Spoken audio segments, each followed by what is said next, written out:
Welcome to Stock's Visionary channel. Before we start, don't forget to click the subscribe button. But it was based on investment technology. Two of the founding 8 people came from a technology background. They worked for me at First Boston. And the foundation of investment risk and analytics was going to be the whole foundation of the firm.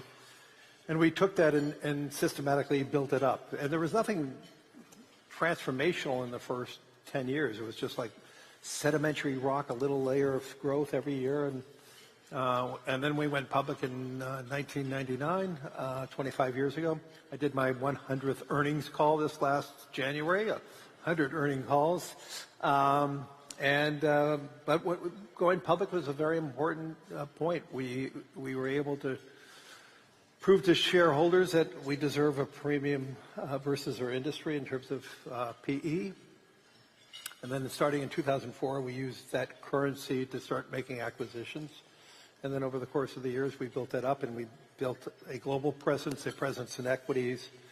In 2009, when we bought BGI, iShares had $340 billion. That's the ETF. Yeah, ETF, and now it's $4.3 trillion. So you bought that right in the middle of the financial crisis. We were talking, what gave you the courage to buy something like that when everybody thought it was over?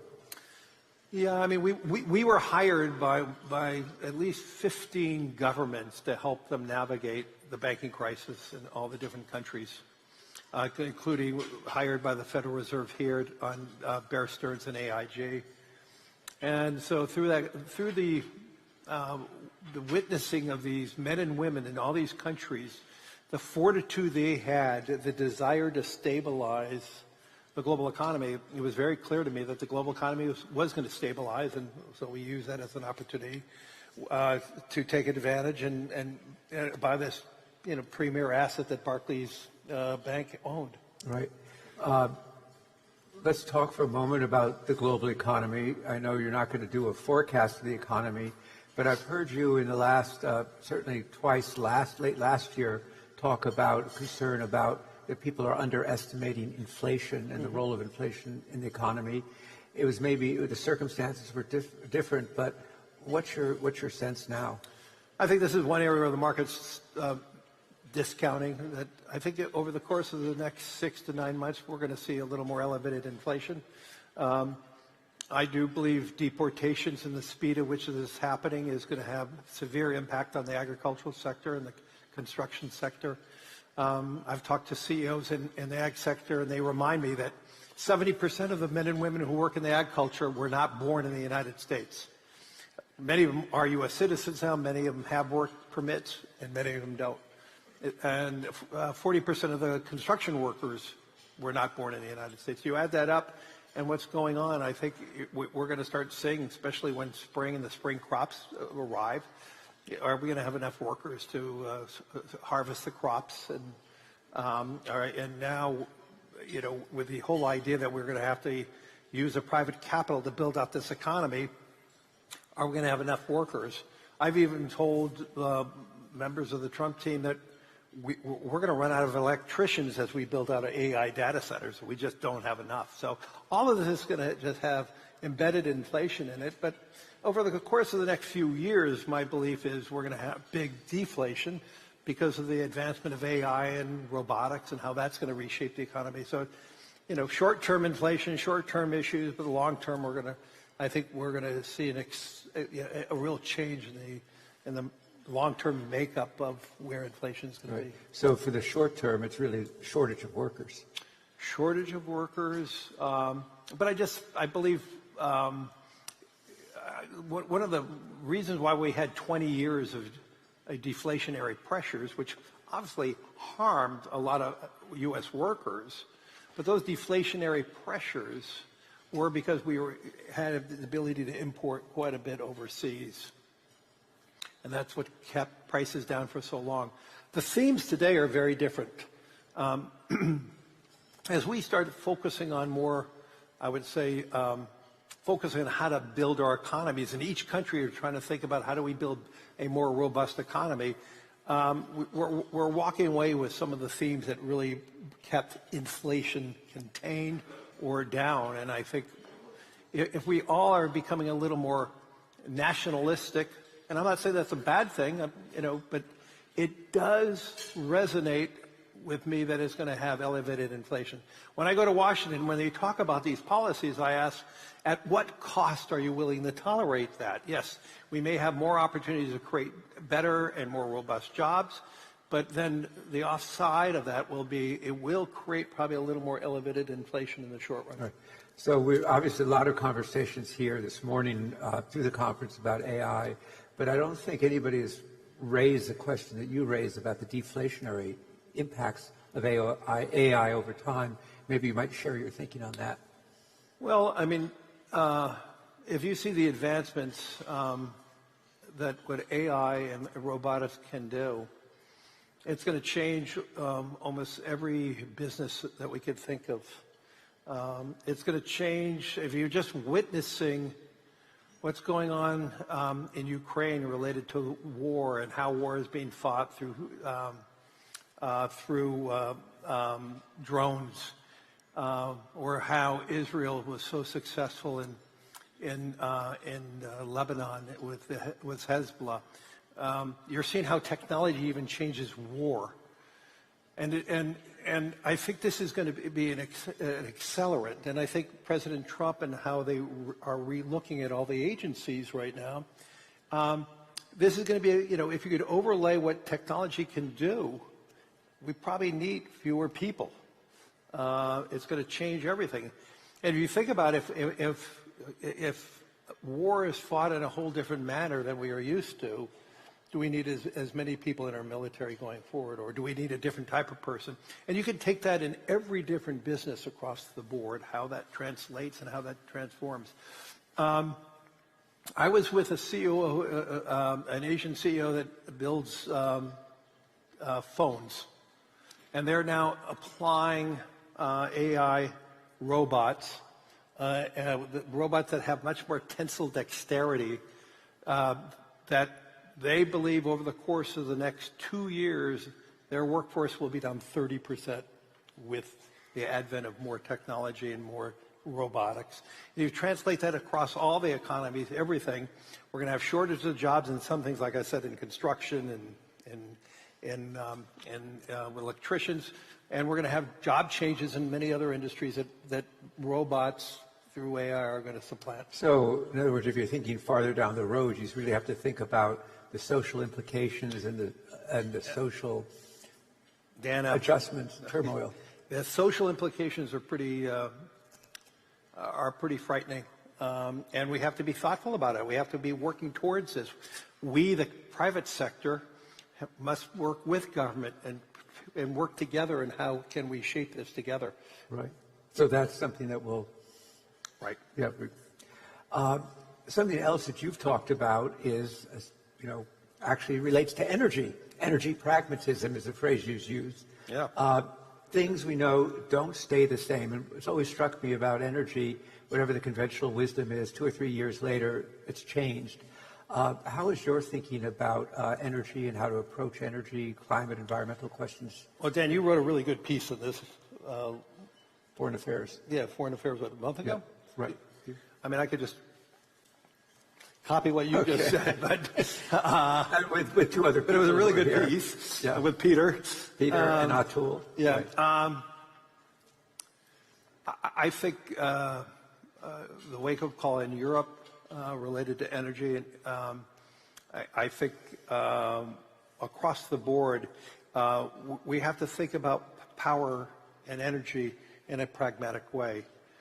When the whole conversation, including some of my CEO letters back a few years back, when we talked about that we're going to have to focus on decarbonization, I still believe that. But I also caution that any decarbonizing technology right now is highly inflationary.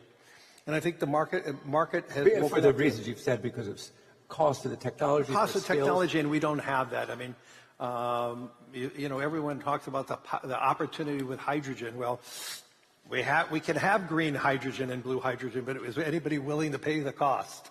So there's a good example of a technology.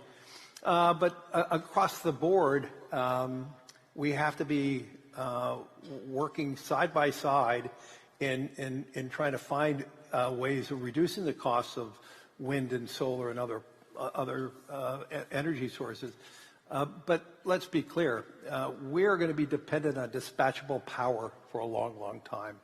And if you overlay now AI data centers and the unbelievable need for power, and even the U.S. government is estimating that we're going to go up. Data centers represent 2% of our grid in the United States, and by 2030 it'll be 8%. And there's more. Or 12. Even 12. I was going to say that may be small. So if it's 12, well, we have to be upgrading our grid, which is going to require a lot of private capital, and we're going to be using a lot of dispatchable power to power that. In fact, we've been talking to a lot of the hyperscalers, and about 4 years ago they would say, if we're building a data center, it must be renewables. And about 2 years ago they said we preferred renewables, and today they care about power. So things don't stay the same. Right. No, but I do believe we could be using a lot of dispatchable power. At the same time, the opportunities we have in building out carbon capture simultaneously that Occidental's doing, and because you're partners now with we're Occidental, partners with Oxy. With Oxy. But there are many opportunities of working side by side to try to work this out, and that's what when I talk about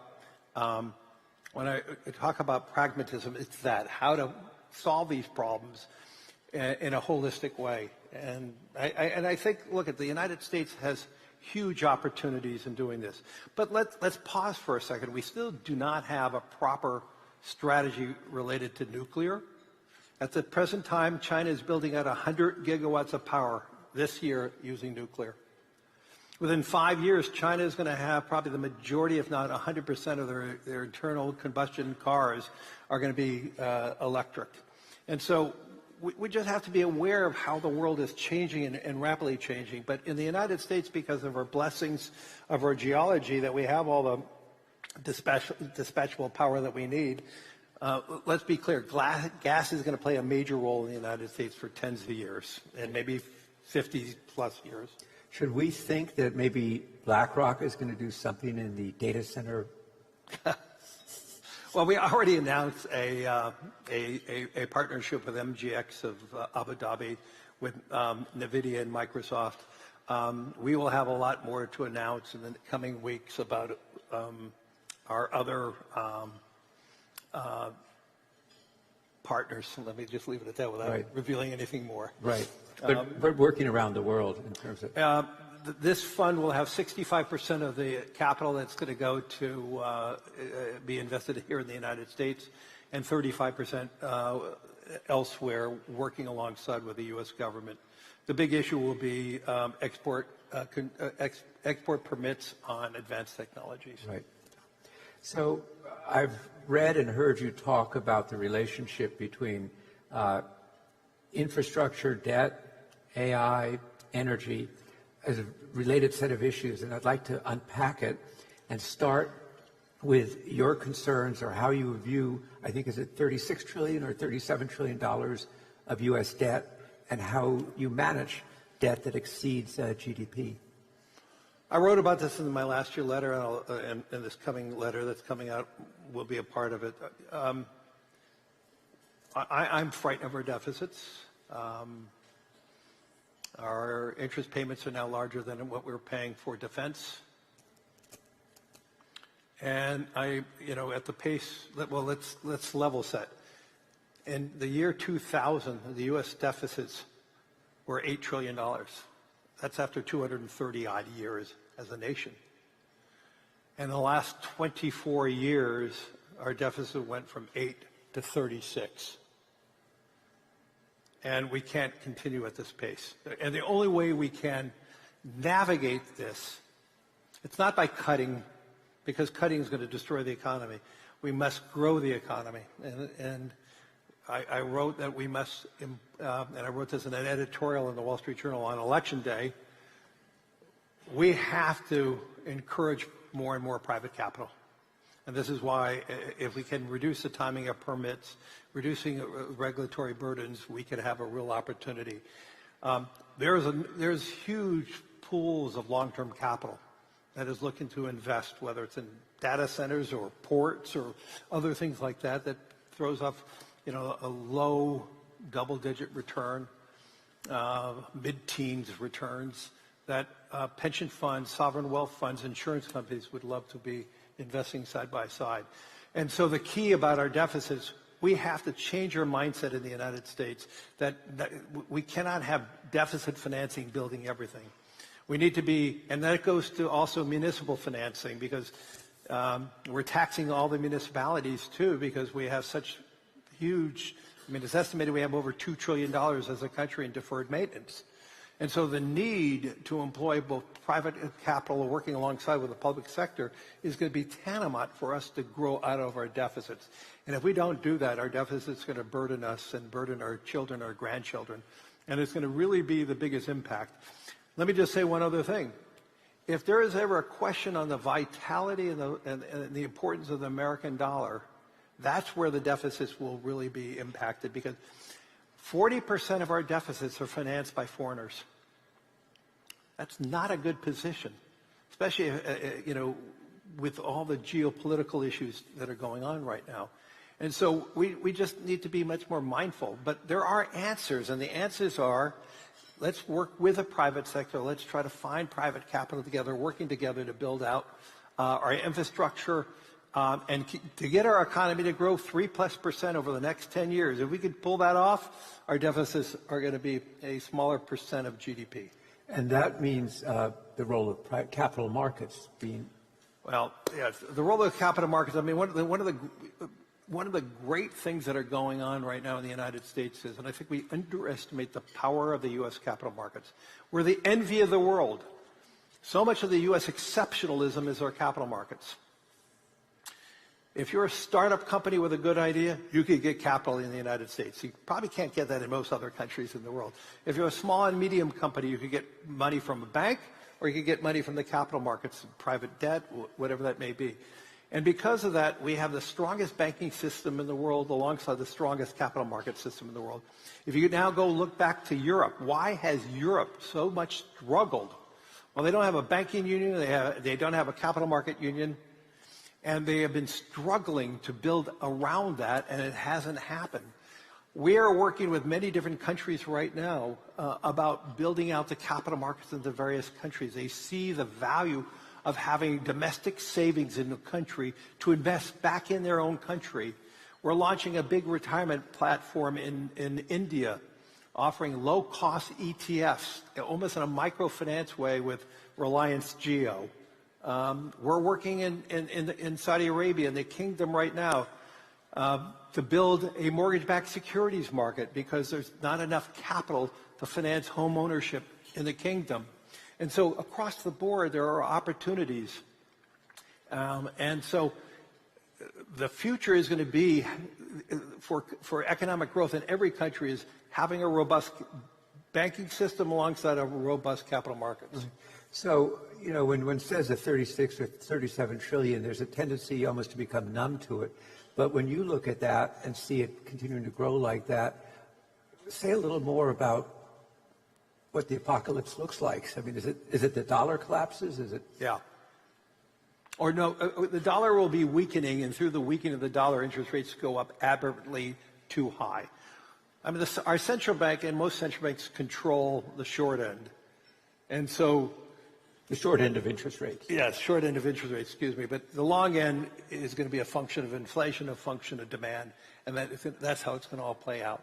And so you're going to see a really big steepening of the yield curve if that happened. So you, and I think in your letter, or maybe it was in the article in the Journal, you compared what's needed in terms of infrastructure now in the United States to railroads, in other words, something on huge scale to... Well, we all know. We all know that our infrastructure in the United States is pretty dated, pretty inadequate.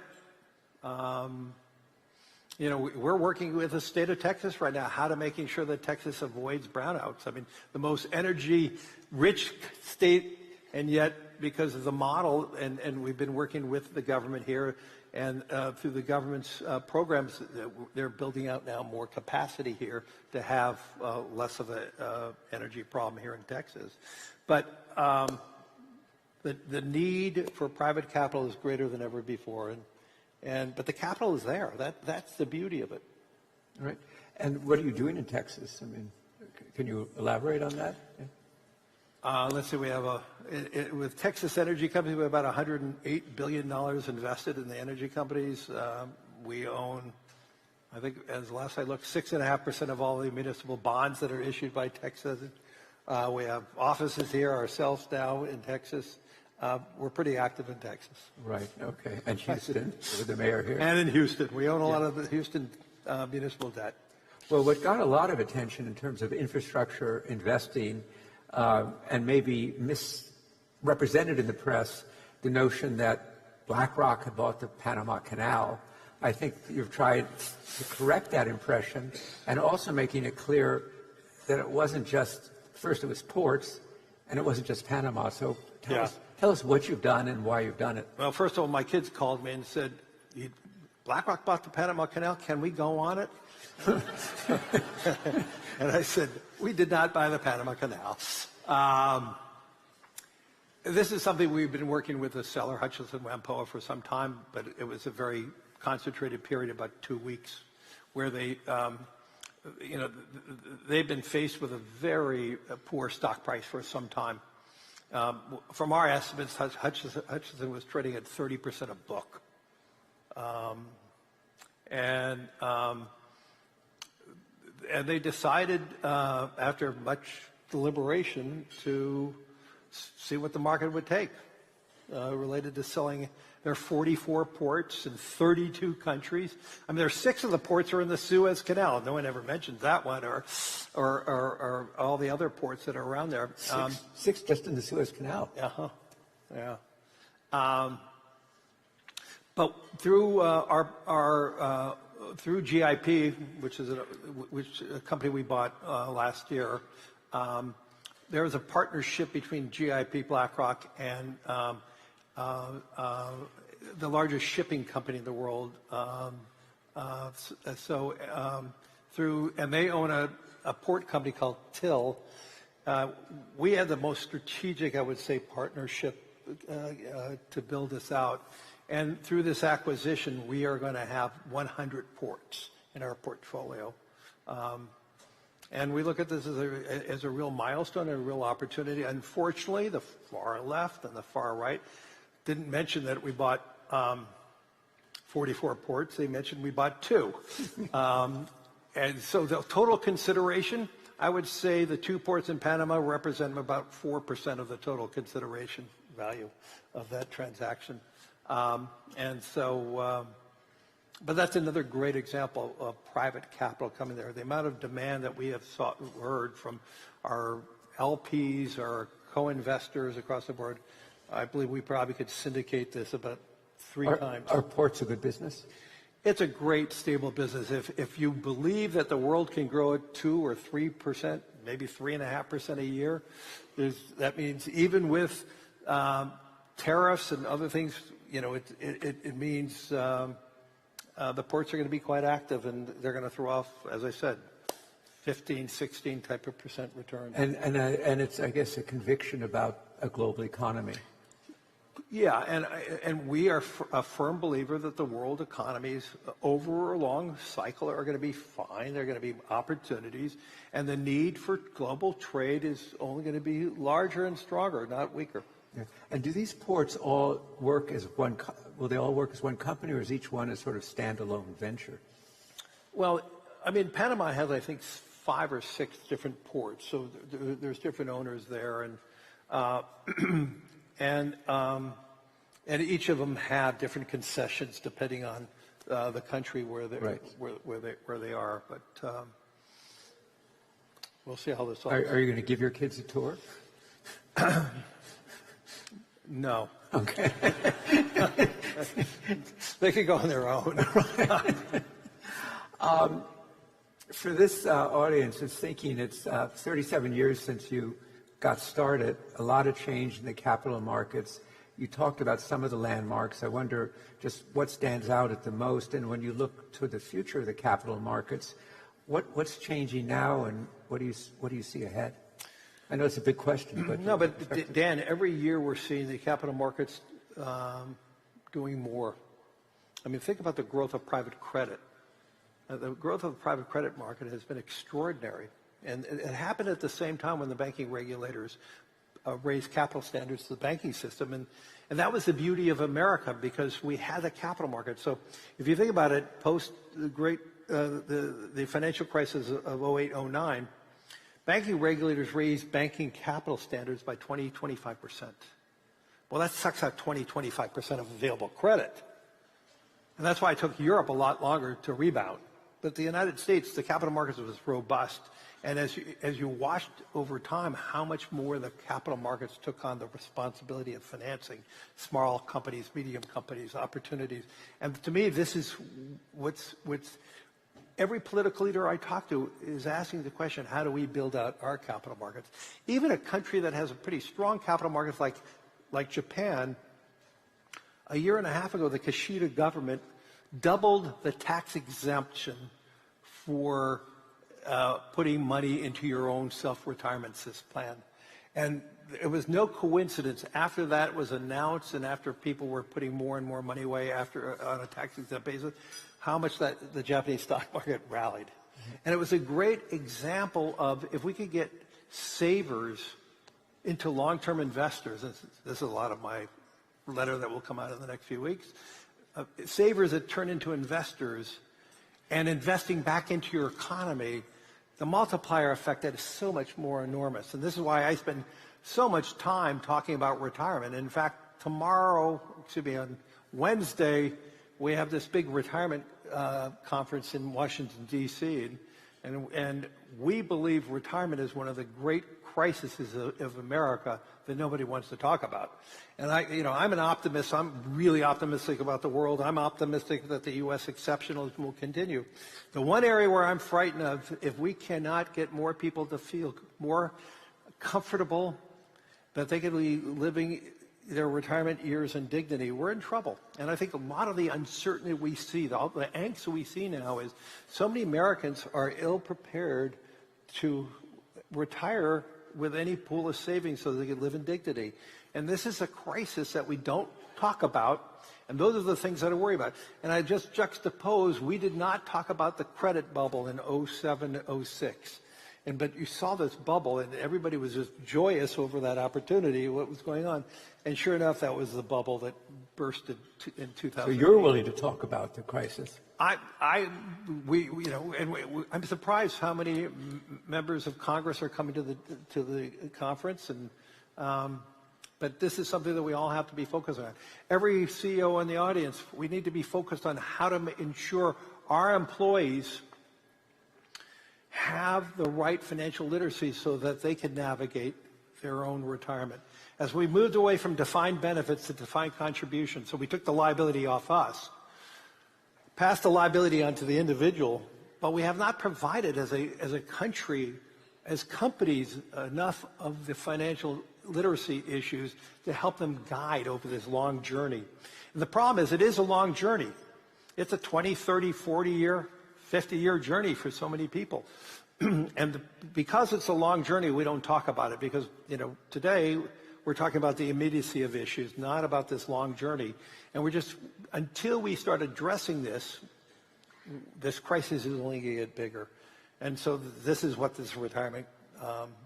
So this is obviously very top of your agenda to address it. Well, it has been, but we're elevating it in a large way. Yeah, no, I was struck I think it was in your letter where you talked about the pension that your mother had as a teacher. Well, she had a great defined benefit plan. Right. And so she had certainty. When she retired, she knew what her monthly paycheck was. Right. And we lost that. Any thoughts about what the outcome of the conference will be, the takeaway? Of a retirement conference? Yeah. If we could just create a higher narrative, if we could start focusing on, as a country, what are we going to be doing about it? Think about all the small businesses that don't provide any retirement, and how do we think about that? How do we make this a conversation across the board? And to me, this is the beauty of this country. When we have a conversation, we fix problems. When we don't have a conversation, we delay the problem. Right. And the problem gets larger as we delay it. So, well, Larry, you've had a tremendous impact on the global financial system, certainly the U.S. You've laid out a path on infrastructure investing as a way to get growth going, and certainly focusing on retirement, which is, as you say, as people live longer, this problem becomes more acute. So, can you see this? Make energy great again. Yeah. Okay. So let's end on Make Energy Great, and also but really thank Larry for coming and sharing this level of thought that grows out of so much experience and insight into the global financial system. So join me in thanking Larry Fink. Thanks, everyone. Thanks, Dan. Thank you for watching this video. For more videos and stock analyses, please click the like button and subscribe the channel.